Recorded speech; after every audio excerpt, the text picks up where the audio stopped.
disease there. It was cancer kind of thing. And there also was this virus there that he hadn't found anywhere else. He hadn't looked anywhere else either. You know, and that didn't bother Bob. He announced that he had found the cause of one kind of cancer, which was supposed to help him get another $500,000 grant from the federal government the next year, because he'd published something finally of all these people that were at the National Cancer Institute trying to show that viruses could cause cancer. He was the only one that had shown it. And the reason he was the only one is because he didn't believe in the scientific method. He didn't even think about the fact that you can't pin causality just on the fact that the two were there together. I didn't cause you. We're here together. What about all these other people, I could say? Maybe he caused me. Maybe all of you caused me. I don't know. But if I say, she caused me because we're here together, everybody would say, fuck that. Well, the National Cancer Institute did not say fuck that. They said, here's another 500 grand from the people's pocketbook. Go ahead and do it some more. But Bob suddenly got a message from his friend Margaret Heckler, who was the Health, Education, and Welfare Secretary, friend of Ronald Reagan, who was tired of seeing homosexuals picketing in front of the goddamn White House. He says, every time I come to work, I start wondering if I'm one too. Get them out of here. Margaret, don't we have some kind of building down there in Bethesda where they do science? Yes, we do, Mr. President. Well, you tell them to fix it. So she did, and she went down there and she talked to Bob, and he said, I got it right here, and I also have these cool wraparound sunglasses. Let's have a press conference. So there you got Bob, and I think Alan Alda didn't. I think Nicolas Cage is better Bob Gallo, you know. Gentlemen, we found the probable cause of AIDS. Applause, applause, applause. And America, by the way, found it just a little bit before the French. As it actually turned out, because it takes a boat about 8 months to get from France to America, we hadn't heard yet that the French had actually found the virus sometime before. And Gallo announced it as though he had found it. Turns out he'd stolen it from Luc Montagnier at the Pasteur Institute, and that's now been straightened out, and Gallo doesn't get any money for it anymore, although he got a lot of money for it at first. You know, so we've already figured out, our own government has told us Gallo is a crook. He is a thief and a crook, a liar. And also they're saying, don't kiss deeply, because you might exchange Gallo's imaginary virus, which we believe in even though Gallo is almost dead. And he's been told, everybody knew that Bob was a lying bastard. Everybody who ever went to one of his meetings knew he was greedy, ambitious, and just the kind of person who might step down into some kind of crap like he did. You know, and he's already, you know, pretty much disgraced, except for the fact that he's got a lot of money from our government. But the government itself said, you can't have any more money from that, Bob, because actually it belongs to the French. You know you stole it from them. That happened, that was a court case that was not too long ago. Bob Gallo's been discredited. He stole it. He stole it, but he foisted it off on us, and we didn't think, well, it was stolen goods, man, and so we don't want it. We want to ruin our lives with his stupid concepts that they're not reasonable to call them concepts. I mean, if that virus caused anything, it causes a real simple word to understand. It means without that virus, you can't have this. That causes this, right? That's a perfect situation for science to deal with. Well, let's just see if we can take that virus and nothing else and cause it. Okay, well, we could infect everybody in America and count up the bodies. But that would be a very, you know, not an economical experiment. So, but we can look back at what happens when people get it. You know, and looking back, it finds out it doesn't have any big effects. There's no way that you can write up a report that says this study right here showed conclusively or even probably that HIV was the cause of this thing, which is so complicated it's hard to call it by anything more than a three-letter word, AIDS. Is that 4? I guess it's 4. It's like it's the dumbest goddamn thing. I can't believe that you people are so stupid, you know? When I came down here, I said, I'm not going to Earth again. Those people hadn't got any brains, you know? But I was sleepy because I'd been taking drugs.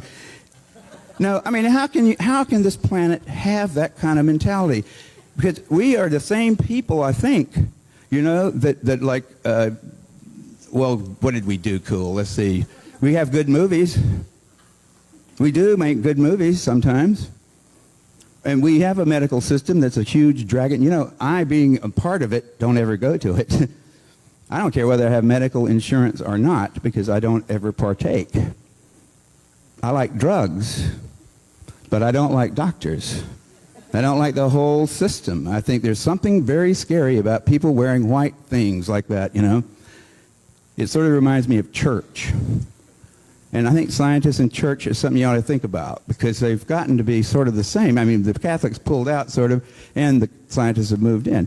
And the AIDS thing, and this is what I think, we're here in the nice summer air. Let's don't talk about disease. I mean, there's not something called AIDS. There's a lot of people with a lot of different diseases that have all been hoaxed into thinking that they've got this one terrible, fatal thing, and Christine sure has it, you know. And she's going to pass it on to the rest of us. And we all do have that one. But we don't have this other stuff, whatever. Some of us have bad cough. Some of us have got funguses growing all over us. I had some funguses growing on me. If I'd have been HIV positive, I had to turn myself in. So I've got AIDS because I got things between my toes. Then I got some spore knocks, and it cleared it up. And so I don't have AIDS. I may have HIV. I never checked. I wouldn't either. You know, I wouldn't either. I wouldn't really try to figure out if I'd ever been a member of the Communist Party either in the 50s. I would have said, I don't think I was. And I'm certainly not going to want you checking it right now because I'm applying for a job. It's the same kind of thing. It's a terribly purgative kind of a thing. And it is, and like people talked about how the test doesn't work and all that stuff. But you know, all the details about whether things work and whether it all fits together, whether hemophiliacs really have AIDS or whether they just have an immune suppression thing, whether Africa is still afloat when it should be all dead people stacking up the last of them there should be stacking up the corpses of the rest of them. Haiti should have been totally wiped out. All of us, there should be 20 million of us with AIDS by now. See, all the predictions turned out not to be true, didn't they? They still have the old beast. They also still have in California, I think, an association, a bunch of goddamn bureaucrats worried about the drought, worrying about whether my shower is going to run or not, how fast, and all, whether I can get 2.5 gallons. We got those guys at the same time as we get federal money for floods. And last time I checked the reservoirs down in San Diego, they were pretty full. But I still can't take a shower legally. You have to drill the little thing out. They put something in there, right? That's the government puts it in there to protect us from being thirsty in the year 2070. But it's part of government. They've also told you. See, they don't really have a reason for being, do they? What do? Make up one. Think of something to scare people, same as scientists. They don't have a reason for being. You don't need them. I mean, you need some technician-type people. You need some engineers to make better stuff to work with, to play with. But you don't really need somebody telling you about the deep mysteries of the universe, unless maybe Carl Sagan once a week. But, like, you don't really need us. But you worry that maybe if you don't have us, used to at least, the Russians might get there first or something like that. They're gone. So then what are we going to have to deal with? Nature. The big threat is that we're destroying the planet, and you need the scientists now to tell you why and how you can stop it. And the plague is such a great little thing to pull. I mean, polio had worn thin, admit it. The CDC, nobody even knew what the hell the CDC was in 1975. And by 1980, their budget was definitely under review. And the head of the CDC says, there's a memo intercepted by the Freedom of Information Act, and this guy says, we need a plague. A plague is what the CDC needed, and that's what they got. And now they're already warming up the next one. They're talking about Ebola virus like it was something brand new that had happened because of the ecological crisis in Africa, and it was going to get us. And we have to be ready to mobilize the CDC, put their uniforms on. You know, those guys have uniforms. They have uniforms. They don't wear them, but they have uniforms. In fact, when that critter with the funny beard was the head of he's like our big doctor, the big doctor in Washington, Coop, he said, we're going to have to wear the uniforms at least once a week because keep people reminded that we're Army. Those guys are crazy. I mean, they are. They really are crazy, and the things that they dream up are stranger than things that would make good movies. They're just, you know, this virus is mad because we've encroached on its habitat, so now it's going to come out and get us? Well, they don't have legs. Viruses don't have legs or wings or any kind of way to move, and they don't give a shit about us. And they don't care about their environment. They never heard of that. And they're just sitting there in some place, and they've always been there, and they always probably will, lurking around, but they're not after us. And we're not making a mess out of this earth either. We aren't. We're an arrogant little bunch of naked apes. That's all we are. And we're crowing about this horrible disease that's decimating our planet and paying all these people fortunes and taking poisonous things. I mean, we're dumb. Why would the viruses care about us? I mean, maybe they care about the whales. I bet you if there's any problem on the planet now, it's the ants.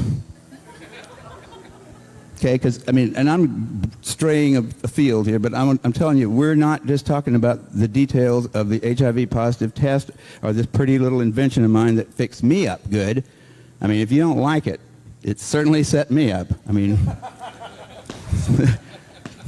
I didn't do it. I had no idea about AIDS at that point. I was thinking about other things, but it did fit right into there, and I liked having done it, but it's like everybody else has got to have their own kind of thing like that. Tell us how you found out, how I found out what? The work you were doing for the LA Blood Bank. You mean how I discovered that there was no evidence that there was HIV? Yeah. That HIV caused AIDS?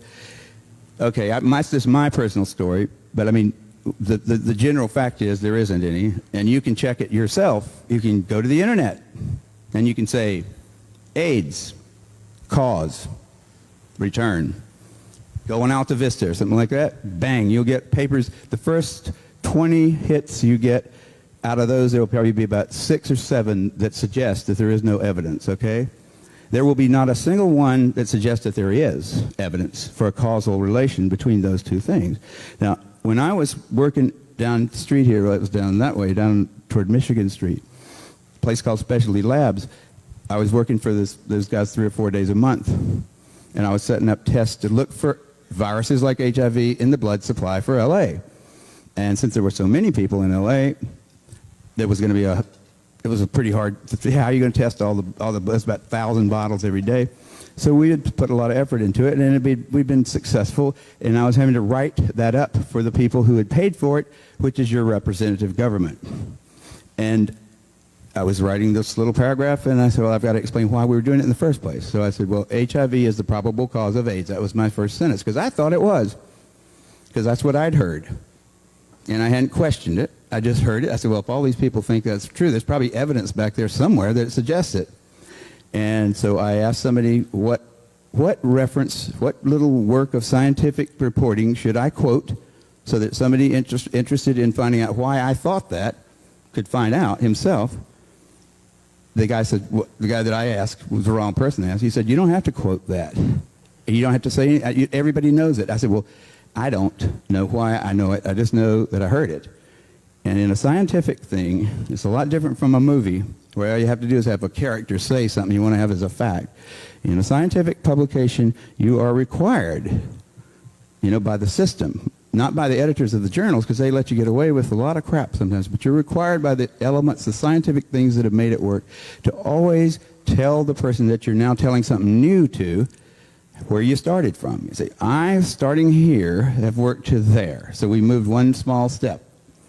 But if the place I started wasn't, if I don't even tell you what that is, you don't know we've moved anywhere, and you can't trust that. I have to tell you where I started from. Well, in that case, I couldn't find it. I started asking people.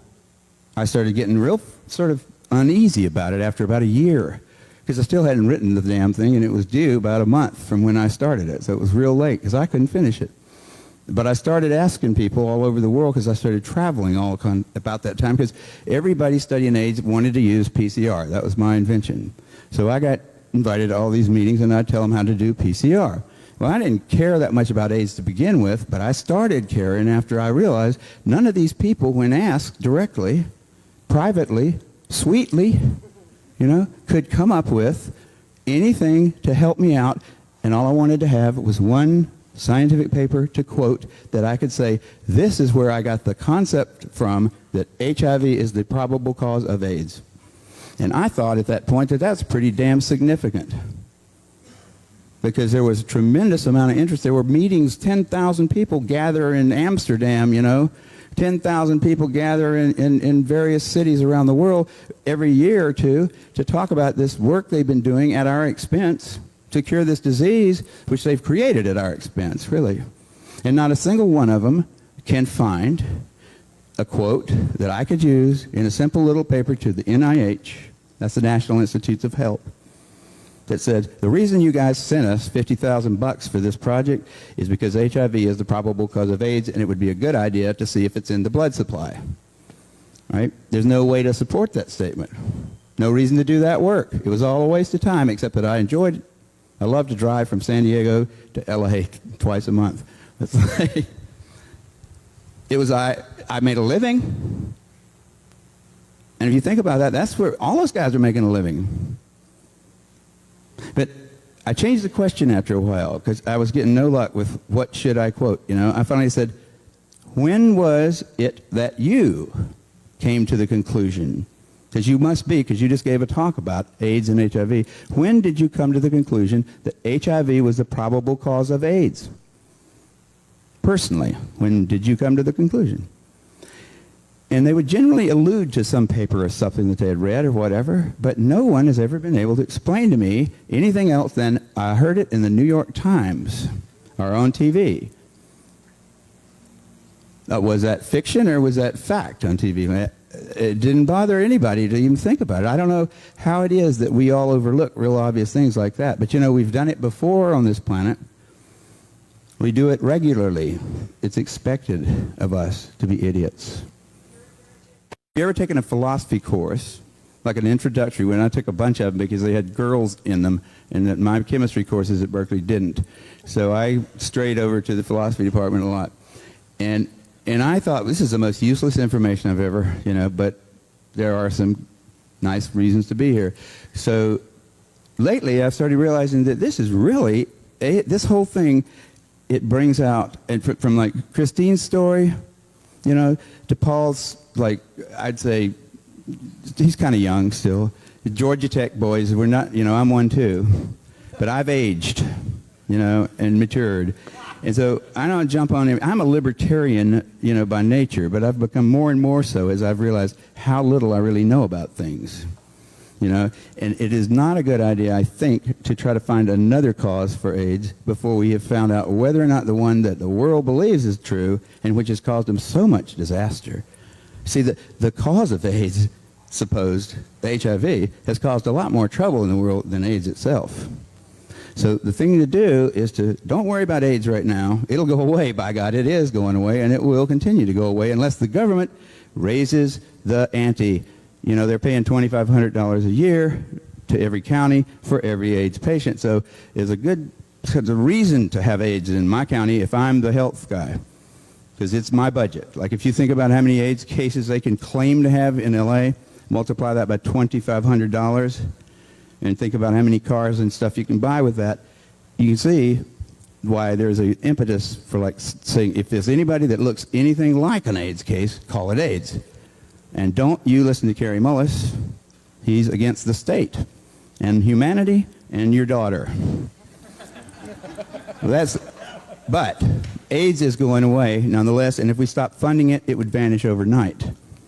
HIV, however, is something we can detect, and people can make money for detecting it. And as long as when they detect it in someone, that person is pretty much cast into an incredibly bad place in which they will be injected with or coerced to take hideous drugs. Their children will be taken away from them if they won't do it to them. I mean, that's the side of it that we need to worry about. It doesn't make a damn what causes AIDS, really.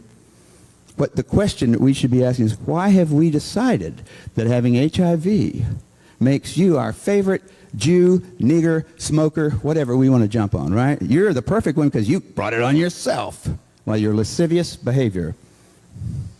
Something like that. See, we need something like that because, by God, they took away all of our other things like that, didn't they? Those goddamn Democrats. You know, you can't call people names anymore, except you can say they're HIV positive, and you can tell your kids, if you don't eat your cereal, you'll grow up to be HIV positive, and all that stuff. I mean, we're using, that's the thing I think we ought to think about here, not whether or not AIDS is caused by it or not, but even if it were caused by it, how do we deal with something like that when maybe it's causal for the very few people that actually get it? See, the people that get AIDS are a very small group compared to the people that have HIV. It may be causal for those people that get it, but it may be that the rest of them just don't have the right chemistry to get AIDS when they get HIV. That's a possibility, which means that AIDS is kind of a genetic heritage that makes you susceptible to some virus that most people can tolerate quite well. That's an alternate hypothesis. Given that that's true, is it fair to stigmatize all of the 99% of people that have HIV but don't have AIDS with the concept that they are going to die and that you better give them some lethal drugs to hasten the process and get them out of the place? I mean, is that all right? I don't know. Maybe if you're homosexual, you should just be killed right away, too, because, you know, you might have it, right? You might have it. We got to check you for it right away. Yeah? Yeah? They didn't do that to you, did they? Or you just lascivious? So am I. I hadn't had one because I don't go to them. You know, you shouldn't go to those people. You know, you go to witch doctors, they're going to put a hex on you. And if you can prove in your mind that our doctors aren't witch doctors, then look at the definition of witch doctors and see if it doesn't fit. I mean, if you want to go to those people, go ahead, but don't expect them to treat you well. You know, why would you think that they're going to treat you well? That's a neurotic claim. We all know that lawyers don't treat you well, don't we? Do you come on? My lawyer is so bad, he sends me a bill. You know? He sends me more. I mean, he tries to take me for a ride. We know that about them. We know that about ourselves. Don't lay yourself at the feet of somebody just because he puts on a white robe and makes statements in Latin. It's not that medicine doesn't have some good things going for it. They've got drugs, that's for one thing. Sometimes those are useful, but they're not made by those guys. Those guys don't even know how to write the structure of those drugs. Those are made by chemists. You know, we don't go to chemists to find out whether we should pee at the right places or have sex in this way or that. You know, chemists don't know either. The doctors certainly don't know. I mean, we're living in a pretty weird planet here, but it shouldn't be that weird. It really shouldn't. You go to one profession to get the products from another profession. And the one profession tells you all that stuff about them. They don't know anything about them. The other one doesn't sell them to you. They sell them to those. You know? I mean, it's a funny kind of a thing going on there. A chemist who makes AZT himself can't go out and buy some to take. Same thing with any other drug. The chemists are making them. The chemists don't get to prescribe them. Why don't the doctors make them? Because they don't have the sense. They don't know how to do it. The doctors don't know how to make drugs. They buy them.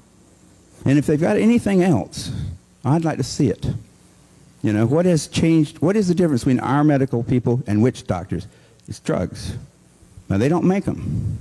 They have an economic way of being the only people that can give them to you, and they make money out of doing that, and they act so cool, you know, that they really are a worthless bunch of bastards if you're sick. Do you believe that there is a rise since the 80s in immunodeficiency syndrome, whether or not all be labeled under the blanket of AIDS, and whether or not HIV necessarily be the cause of it, but that certainly there is something that is attacking the immune system and killing people, or do you believe that it's no more than is ordinary or that has always been happening?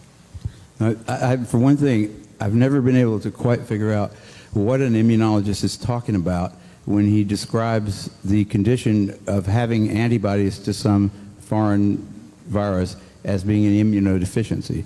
I mean, do they mean that you can't make antibodies anymore? Do they mean that your immune cells are dying off? If your CD4 cells are, in fact, useful to you, maybe they're right. Nobody has really shown that CD4 cells are necessary. So I don't even know if immune deficiency is the way I would talk about the changes in the ratios of CD4 markers on immune cells or CD8 markers. That's what they usually measure. Nobody had ever measured that before the 1980s, and nobody's ever shown that that alone really has any kind of clinical significance. It may be that they just go up and down like the tides, and it's really not something to get all upset about. As soon as somebody puts a limit on it and says, if you got less than 200 CD4 cells, you're sick, and then they start giving you drugs that kill your CD4 cells, that could have the effect of making it look like it was a bad thing in the first place. But as far as what are all those little funny diseases like cryptococcus and pneumocystis carinea and Kaposi sarcoma and those kind of things that we've lumped under this term AIDS, and also uterine cancer that's been stuck under there. Except for uterine cancer, which I think was kind of like a very transparent, like the motive there was transparent. We need some more women with AIDS, right? So that was a good way to get some women. But except for that one, I say all those other things, really, the way they came about in the 80s and the late 70s were as a result of a fairly experimental lifestyle, okay? What particular aspects of that lifestyle caused them, I don't know. It's hard to figure it out. For any one of them, if you were to really pursue it and say, I'm going to figure it out, why that one? Why pneumocystis carinea ever happened? If you could disentangle it from all the rest of them and get some research funding to try to find out why certain people die these days of pneumocystis carinea, you probably could. It's probably just another goddamn disease. It was a result, probably, of a type of a life that had not been lived too much in the 40s and the 50s and the 60s, and probably not much ever before. Whether it was the drug use, the lack of sleep, the poor nutrition, the tremendous number of contacts with other humans, and sexual contacts is simply the least of those, by the way. The gregarious contacts of any kind with human beings will get you the flu. Okay, most viruses do not respect the gender or the genital organs of us because they're such small things and so very seldom used. They go for our lungs. Okay, I mean, that's one of the first things they made the mistake. I said, why do they think it's just venereal? Because we don't know any viruses that are. And viruses, you know, they don't live here because they're fat and rich. They live here because they're lean and clever. And if you go for the genitals, when you could be going for the lungs, you're a pretty dumb virus. Right? I mean, because we blow air out. You get in an elevator with somebody. You know what? The CDC wouldn't want to be saying that, but they don't have any evidence at all. Now they've said deep kissing. On the basis of one person. But the disease is real, AIDS, but it's not a disease. The fact is real that when you start having a life that pays very little attention to the stuff your mother and your grandmother would have said, you got to have this, you got to have that. You can goddamn go out and be a Democrat if you want to, but you've got to eat and you got to sleep. And they would have said, I mean, you stop doing those things, which a lot of people did. In a really big way. And I mean, the people that lived next door to me in Berkeley started looking real sick a few years after they started coming over to San Francisco at night to the bathhouses. And I don't think it had to do with the disease they got. I think it was because they didn't eat or sleep. And drugs figures into it because the only way to live without eating or sleeping is to take amphetamines to stay at work and to take downers and stuff to go to sleep between 4 and 6. You know, and then you don't have much of an appetite, and you get skinny, and you get pale, and it's fashionable, and so it's okay. But that will lead to diseases eventually, probably, unless we're real lucky. Also, in our history, we've never had the sexual and the psychedelic revolution the way we had it in the 60s. At the end of Hopefully neither one were harmful. I would rather let that alone. You know, we don't have anything saying either one of those things were bad for us. They were emotionally involving, and we see things like that big, close-up, and important. Okay? I think nutrition and sleep are the first ones. Psychedelics and television and whatever, and sex if you want to get into that. But you know, sex has been around a long time. Didn't seem to hurt us. It's in fact necessary. I want to ask this to Kary. How do they misuse PCR to estimate all these supposed free viral RNAs that may or may not be there? I think misuse PCR is not quite. I don't think you can misuse PCR. No, the results, the interpretation of it. See, if you can say, if they could find this virus in you at all, and with PCR, if you do it well, you can find almost anything in anybody. It starts making you believe in the sort of Buddhist notion that everything is contained in everything else, right? I mean, because if you can amplify one single molecule up to something that you can really measure, which PCR can do, then there's just very few molecules that you don't have at least one single one of them in your body, okay? So that could be thought of as a misuse of it, just to claim that it's meaningful. But the real misuse of it is that you don't need to test for HIV. You don't need to test for the other 10,000 retroviruses that are unnamed also in the subject. See, somebody that's got HIV generally is going to have almost anything that you can test for because they have definitely been. HIV is a fairly rare virus. There's only 1 million of us out of 250, 300 million people in America that have that virus. So you have to get around, either your mother had to have it and pass it to you, or you have to really be paying a lot of attention to people that do have it and paying only attention to them and get a pretty good chance of getting it that way. It's hard to get it, but if you have it, there's a good chance you've also got a lot of other ones. Because you've been in the market for it's been possible for you to get a lot of. To test for that one and say that has any special meaning is what I think is the problem. Not that PCR has been misused. It's like. It's not an estimation. No, it's a really quantitative thing. It tells you something about nature and about what's there, but it allows you to take a very minuscule amount of anything and make it measurable, and then talk about it in meetings and stuff like it is important. See, that's not a misuse. That's just sort of a misinterpretation. Even after all these PCR, this quantitative PCR, that if you just get down to a basic virological count, it's still 1 in 1,000 to 1 in 10,000. HIV in 1 to 1 in 1,000, 1 in 500 to 1 in 1,000 T cells. It is. No, there's very little of what they call HIV, and what's been brought out here by Philpott and Isai already. The measurement for it is not exact at all. It's not as good as our measurement for things like apples.